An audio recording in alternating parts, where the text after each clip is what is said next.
Hi everyone, welcome to another brand new episode of Women of Community Banking podcast. Today we've got Michelle with us. Hi Michelle, how are you doing? Hello, good afternoon. I'm well. Thank you so much. Good afternoon, Michelle. Firstly, thank you for taking your time out to join us for this quick episode. Again, Michelle is really busy. Getting 30 minutes out of her calendar was really difficult, but finally we managed to get that time and she was kind enough to give us that time. Who Michelle is? Quick introduction. Michelle is the Chief Communications and Experience Officer of Credit Union of Southern California. Now she leads like a bunch of things. I have to literally memorize a bunch of things. She leads marketing, she leads experience, training, business development, and one of the most interesting verticals that I love, she leads data and analytics. Started a team of analytics at the credit union from scratch. Prior to joining the credit union ecosystem, she was a part of the credit union ecosystem, being in the advocacy group, where she led marketing and training for trade associations for almost decades, right? So I might not do a justice, Michelle, to your introduction because it's too broad. There are too many things that you do, but I think I've made 50% justice to your introduction. In case I've missed something, please feel free to add it. No, you did fantastic. Thank you so much, and thanks for having me today. Absolute pleasure, Michelle. Let's start the show with one question. So, Michelle, we spoke about a bunch of things that you did, and I'm personally very proud of what you've done so far. So, what keeps you going? I am a continuous learner, and I think one of the things that keeps me going is curiosity and a desire to have a positive impact on people. I don't think that you have to have a title to influence. Yes, leadership is influence, but a leader is not one who has a title per se. It's really influencing, and I love the opportunity to influence and to help make a positive difference. That's what drives me, whether that's for our members, our community, team members, just being able to impact others in a positive way. Yeah, I think that's one of the superpowers you have. Continuous learning and impacting any ecosystem in a positive way. If you would merge both of them, magic happens, Michelle, right? And that's what you've been doing for years now. So that's amazing. Michelle, let's talk about your journey, right? So everyone wants to know about your journey. So what has been your journey so far? Gosh, my journey started, we'll just say decades ago, and I just coincidentally fell into the credit union space. I don't know anyone who graduated college or, finished their schooling and said, I want to be in a credit union. It just wasn't on my radar. But I've always believed in saying yes to opportunities because you never know if you say yes to this opportunity and someone is leaning into you, take that. You don't know where that's going to lead. It might lead then to another opportunity. And that's sort of what happened in my journey through the credit union environment. I was provided an opportunity to start a position at the California and Nevada Credit Union Leagues.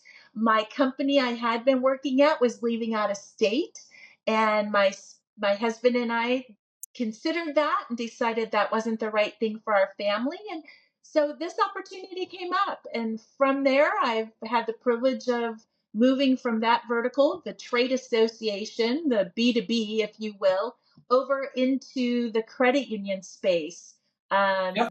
and B2C. So it's just been an interesting journey of just saying yes to various opportunities, being open, and just trusting where that path will lead me. I think all of us coincidentally, accidentally fall into credit unions. None of us have planned that we want to do this, right? I think I've never spoken with anyone who wanted to become credit union execs. Right. All of us were like, we were thrown into something and we just loved it and we never went back. I think that's exactly what happened to you. It Michelle, is. that's amazing. Uh, Following that, Michelle, what we were chatting before the podcast, right? I mean, there's something which you've done which is very significant, and I respect you for that. You went back to school, right? Being a busy credit union exec of a large credit union. If you ask me, Anurag, can you go back? Maybe yes, maybe no. I'm just 31 old. Do I still? I don't know. I don't know if I can.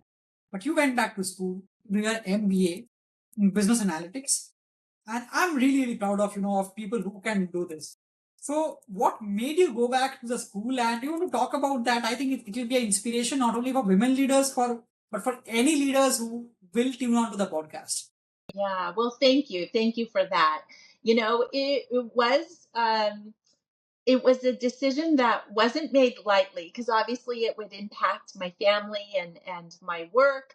Although I tried not to let it impact work, but very supportive family and very supportive CEO and team members.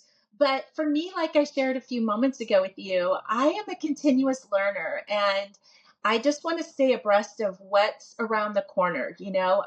I feel as a leader, it's our responsibility to ensure that we know what's ahead so that we can lead our team members and successfully navigate, what's up and coming, if you will.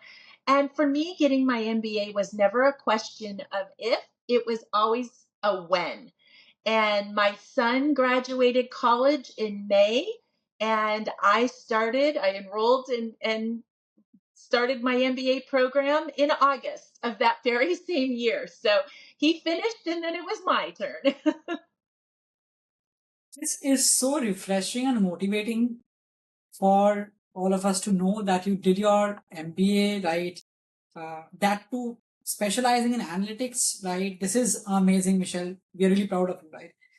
Uh, I want to ask you a question about your experience that goes into improving experience for members, right? Now you've been doing it for years, doing marketing and experience like for decades now. My question is, how do you define, right, a great experience for a member, Yeah. and what is your vision for that? Yeah, absolutely. So, I think that when we talk about member experiences and what defines an exceptional member experience, there are a couple of fundamental things.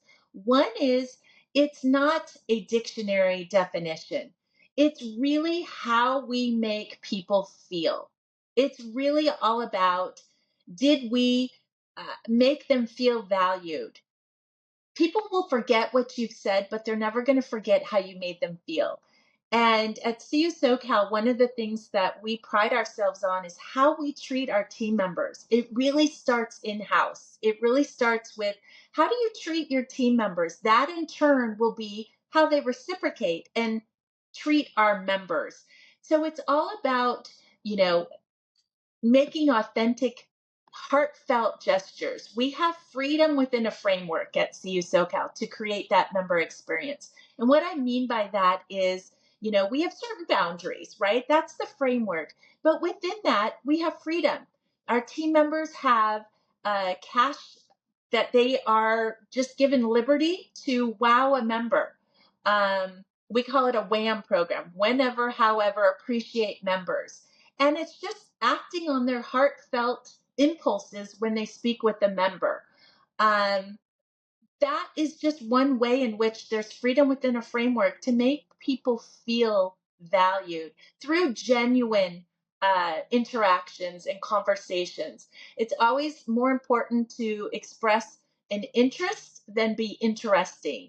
And that's a philosophy that we adhere to at CU SoCal as well. Michelle, that's great. I think that's a pure example of surprising members of having experience, because at the end of the day we are consumers, right? I mean, if I get a part of the web program, I obviously feel very special, and that's why loyalty as a term, it's not very usual for a credit union, but for a consumer's lens, loyalty is important, right? So Yeah. loyalty comes into action. So that's amazing, right?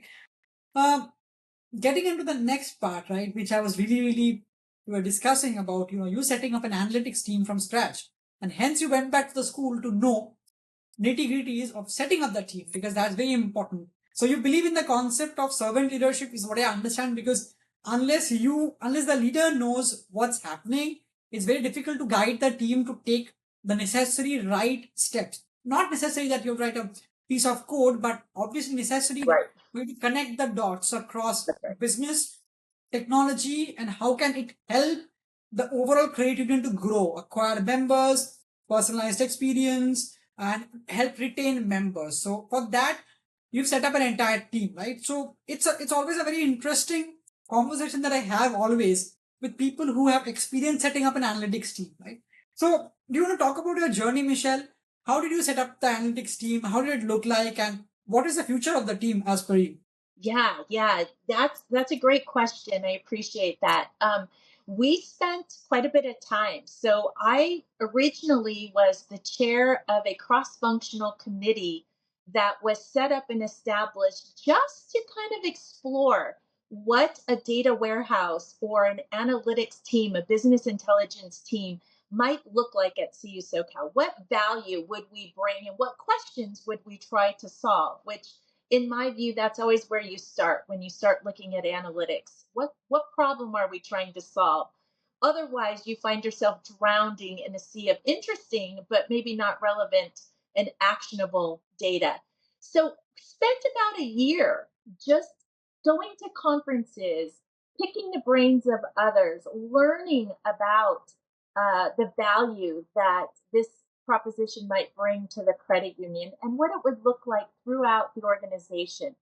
After that period of time, kind of took the jump and we made the decision that we were going to invest in a long term strategy that involved building out a data warehouse, establishing a business intelligence team. And I can't say enough about my team. They are absolutely phenomenal. Um, One individual who was on my cross functional team or committee from our accounting area when we made this official and decided we would have this business intelligence data analytics formalized team raised his hand and said, you know what, I have an interest in this and I would love to take some courses, educate myself, learn more about this, but I want to be a part of this new exciting adventure that the credit union is going on. And so from the get-go, he and I have fleshed out what this looks like at CU SoCal, tried to immediately provide value through data analytics and dashboarding, visualization tools to try to immediately create value, looking at lookalike members, next best product cross sells, creating personas. And since then, our team has grown and we've got some fantastic individuals. One came with experience, but to be honest, the others really started kind of just cutting their teeth, and we've been growing together and rubbing shoulders with one another, just pace carring each other on learning and developing in this exciting field. Interesting. I mean, I always get so excited when people talk about analytics. I've done it for almost 10 years now. I mean, but it's so refreshing, Michelle, that credit unions of your size are actually thinking about data as one of the prime assets going forward for decisioning. I mean, what you talked about next best offer, next best product, churn prevention, these are music to my ears, right? Doing it for years. But again, this is great, Michelle, of talking to an exec who's a forward thinking exec of a credit union and who believes that this is the future, right? This is amazing, Michelle. I love to hear this, right? One of So, the things I might add is just the sure. uniqueness. You and I chatted a little bit about this before the show today, but the uniqueness of having the business intelligence and the analytics under the umbrella of the chief communications and experience officer. And I think this unique structure is pretty cool. And the reason Yeah. is I feel that relevant, pertinent marketing messages all start with data. And so, this blending of the two areas to make data driven decisions and position products and services based on data around what works and what resonates is really cool. And I'm privileged to be able to connect those dots and marry those two disciplines to really have a significant output. Because I think that makes sense because talking about credit unions, the maximum usage of data analytics is happening for growing the credit union, be it acquiring new members to cross sell. So these are the broad two use cases, right? So I think Right. it sits under the market person who heads marketing, heads experience that actually makes sense. That actually makes a lot of sense because you can connect the dots, connecting business, data, decisioning. 1, 2, 3. So this is like, I think, very fantastically structured in CU SoCal. So this is like amazing. Now, talking about marketing and analytics, right? Now, I'm a huge fan of personalization. I mean, we've been Yeah. talking about hyper personalization for the last 20 years, but now it's actually happening. Example being next best product, next best Right. offer to the best channel, best time, multiple optimizations, right? So my question is that how are you bridging the gap between using data and having effective personalized messaging? Because these Yeah. are two extremes, but the enabler is data and analytical models, right? So how are you doing this at SoCal? Are you building it yourself, or you're bringing in partners to go and build it? So what is your roadmap? Yeah, that's a great question. So I have to just preference it by saying this is a journey. By no means do I think we have landed and we're at our destination. We continue to learn and grow and develop new ideas, but we have a regular cadence between our analysts and our marketers, our leaders in those two areas, with meetings to strategize. So it really starts with the strategy. So what are we trying to achieve, and then how can we best achieve that? And I think one example, an output of one of those meetings is just looking at spending habits. So purchasing behaviors of our members and saying, gosh, we've got a fantastic HELOC promotion going on right now. Who could possibly benefit from that? And then cross referencing, looking at members who have spent in the category of healthcare. So whether that be an increase in, medical expenses, but all under that umbrella of perhaps there's an increase in the medical area in their life, and they've got dollars sitting in their homes. There's value in their homes, and so that's a way in which we can really use data to personalize, not be creepy, but to personalize, to say, maybe you need some extra cash right now and you've got some equity in your home and we've got this fantastic HELOC promotion. And so I think that is a win-win, right? It's a win to the members by tapping them on the shoulders to say, we see you. But also, and we can help.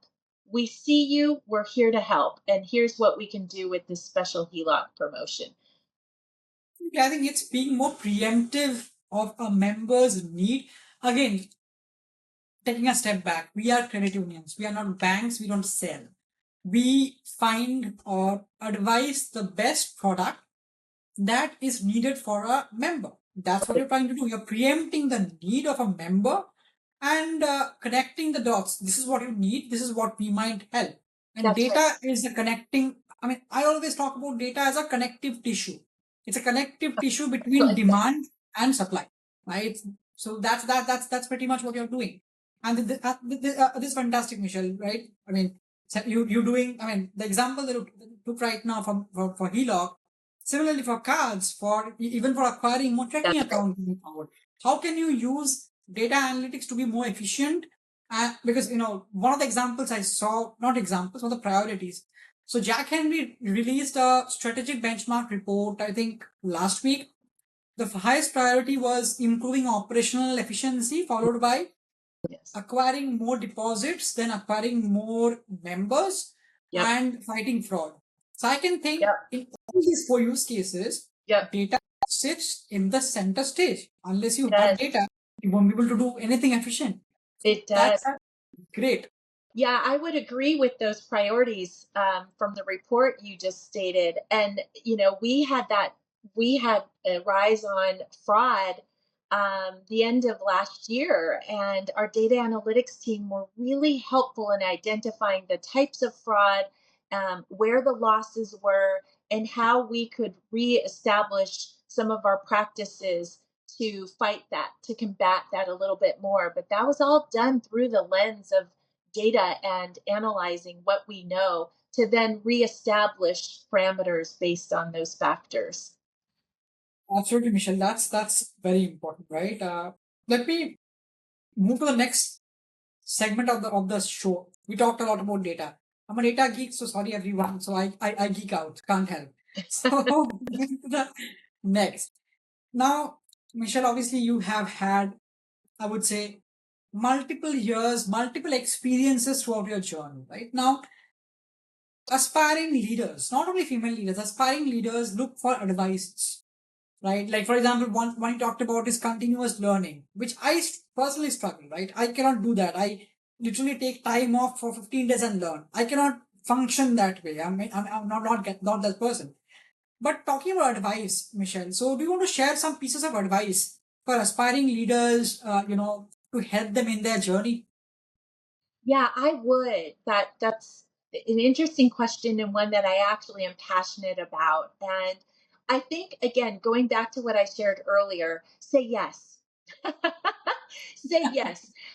Lean into those opportunities. Your career path may not be a linear straight line. It could have a little twists and turns, but you're building experience. You're adding things to your tool chest, tools that you might later pull out. And I'm so sure. I say, be a fly on the wall. Be in, be curious. Don't stay in your lane, so to speak. Have that desire to learn, even if it's outside of your scope of responsibility. Um, be a continuous learner. Read, educate yourself about what the movement is doing, where we're headed, what are some good leadership traits. Just continually, I think, be curious and be a continuous learner. That's the most important thing. Great. In the interest of time, Michelle, I would want to ask you one last question, right? For the day is 2025 as a whole, right? It's being uncertain is a very wrong word to use, but the ecosystem is changing a It lot, is. right? So Yeah. a lot of what we saw in GSE versus now, things are a bit different, right? So how do you think 2025 will span out for credit union ecosystem as a whole? Yeah, I know. We've had quite a bit of some upheavals, haven't we, in the credit union space, and the threat of taxation on credit unions, and courtesy pay limits, regulations that are just strapping us a little bit more and more. And I think if I could just have my crystal ball and take a look at what's ahead, I would say that maybe we've dodged some bullets today, but credit unions need to maybe change their thinking about advocacy. In my view, advocacy is our business. We are responsible for our members and what's in the best interest of our members. And so I think we're going to be pivoting and dodging regulatory and compliance bullets more and more. I think the landscape is getting harder to compete in. And the only way in which we're able to do so is to differentiate. And again, I would say that's through that member experience, how we make our members feel, which starts with our team members and the culture that we create. And then, secondarily, those advocacy efforts, making sure those who are in the power to make these decisions understand the value that credit unions provide in the financial services space and making sure that we're protecting our members' best interests. Michelle, this was an amazing episode, right? I mean, I loved it. Again, thank you for joining in and spending this time with us. I really, really appreciate it. My pleasure. Thank you for having me. Absolutely.